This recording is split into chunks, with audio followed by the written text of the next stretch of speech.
किसी शहर में रोशनी नाम की एक बहुत अच्छी बेली डांसर रहा करती थी। एक दिन उसका एक बेली डांस शो चल रहा था। उसे देख राज कहता है, यार तुम कितना अच्छा बेली डांस करते हो। मैंने आज तक इतना प्यारा डांस नहीं देखा। थैंक्स, ये तो मेरी खुशकिस्मती है कि आपको मेरा डांस इतना ज्यादा पसंद आया है। मैं उम्मीद करूंगी आपको हमेशा मेरा डांस पसंद आए। मैं एक बेली डांस ऑर्गेनाइजर हूँ। दिल्ली में हमारा एक बहुत बड़ा शो होने वाला है, तो क्या आप हमारे शो में डांस करेंगी? ये तो बहुत अच्छी बात है और मेरे लिए एक बहुत बड़ा मौका है। मैं जरूर आपके शो में डांस करूंगी।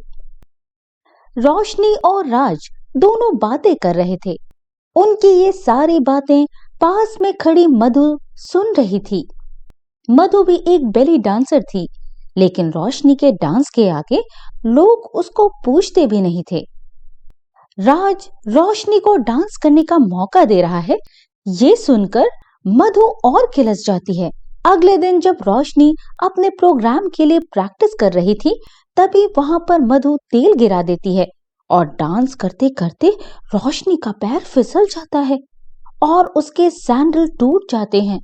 साथ ही उसके पैर में मोच भी आ जाती है। हे भगवान, ये क्या हो गया? अब मैं बेली डांस कैसे करूंगी? मेरी ये सैंडल भी टूट गई और पैर में मोच भी आ गई। अरे अरे, तुम गिर गई रोशनी, और ये क्या, तुम्हारी तो सैंडल टूट गई और तुम्हारे पैर में मोच भी आ गई है। अब तुम बेली डांस कैसे करोगी? पता नहीं मधु, मुझे तो कुछ समझ नहीं आ रहा है। चलो कोई बात नहीं, तुम डांस नहीं कर सकती तो क्या हुआ, मैं राज से कह दूंगी कि तुम्हें डांस नहीं करना और मैं तुम्हारे बदले डांस कर लूंगी। मधु की बातें सुनकर रोशनी उदास हो जाती है और मधु के जाने के बाद जोर जोर से रोने लगती है और कहती है, ये सब क्या हो गया? मैंने सोचा था कि मैं ये बेली स्टेज शो करके खूब नाम कमाऊंगी, लेकिन अब ऐसा लगता है कि मेरा ये सपना सपना ही बनकर रह जाएगा। तभी वहां पर एक बूढ़ी औरत आती है और रोशनी को रोता हुआ देखकर उससे पूछती है, क्या हुआ रोशनी, तुम इतनी रो क्यों रही हो? आप कौन हो? मैं यहाँ पास से जा रही थी, फिर मुझे किसी के रोने की आवाज आई, तो मैं सुनकर यहाँ पर आ गई, पर देखा तो तुम यहाँ पर रो रही थी। बताओ क्या बात है? अब रोशनी उस बूढ़ी औरत को सारी बात बताती है और ये सुनकर बूढ़ी औरत अपने पैरों से सैंडल उतारकर रोशनी को दे देती है।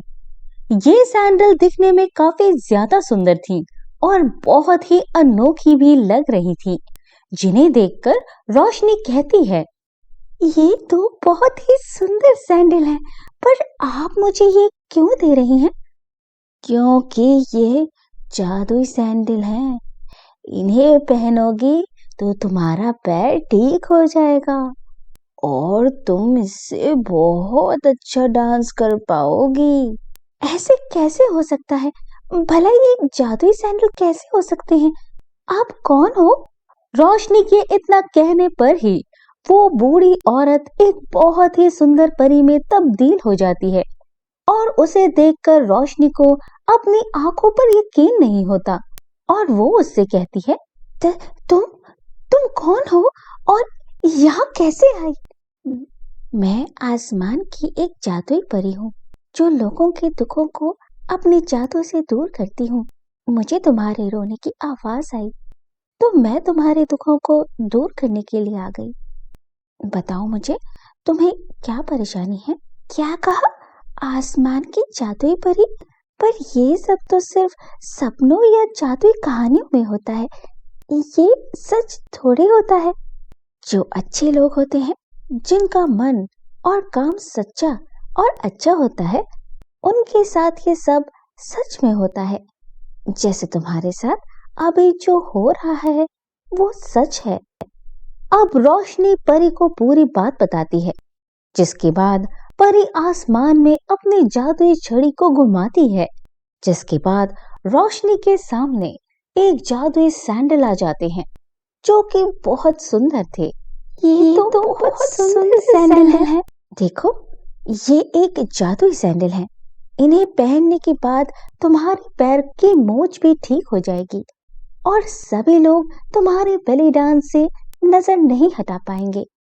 लेकिन अगर ये सैंडल तुम्हारे अलावा कोई और पहनता है तो ये जादुई सैंडल उल्टा करना शुरू कर देगी। तो बहुत ध्यान देना कि कोई और ये सैंडल न पहने। अब परी की बात रोशनी को समझ आ जाती है और अगले दिन वो उन सैंडल को पहनकर बेली डांस के स्टेज शो पर जाती है और बहुत अच्छा बेली डांस करती है, जिससे कि लोगों की नजरें नहीं हटती। ये देख मधु फिर से चिढ़ जाती है और हैरान हो जाती है कि इसके पास नए सैंडल कहाँ से आए। और जब इन जादुई सैंडल के बारे में रोशनी राज को बताती है तो मधु इन दोनों की बातें सुन लेती है। ओह, तो ये राज है रोशनी के वापस डांस करने का। अब तो ये सैंडल चुराना ही पड़ेगा।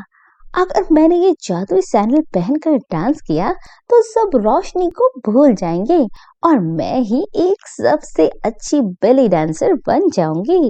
इतना कहकर वो सैंडल चुरा लेती है, जिसके बाद वो जादुई सैंडल मधु के पैर में जाते ही उल्टा सीधा काम करना शुरू कर देती है, जिससे कि वो नाचना शुरू करती है तो रुकती ही नहीं है।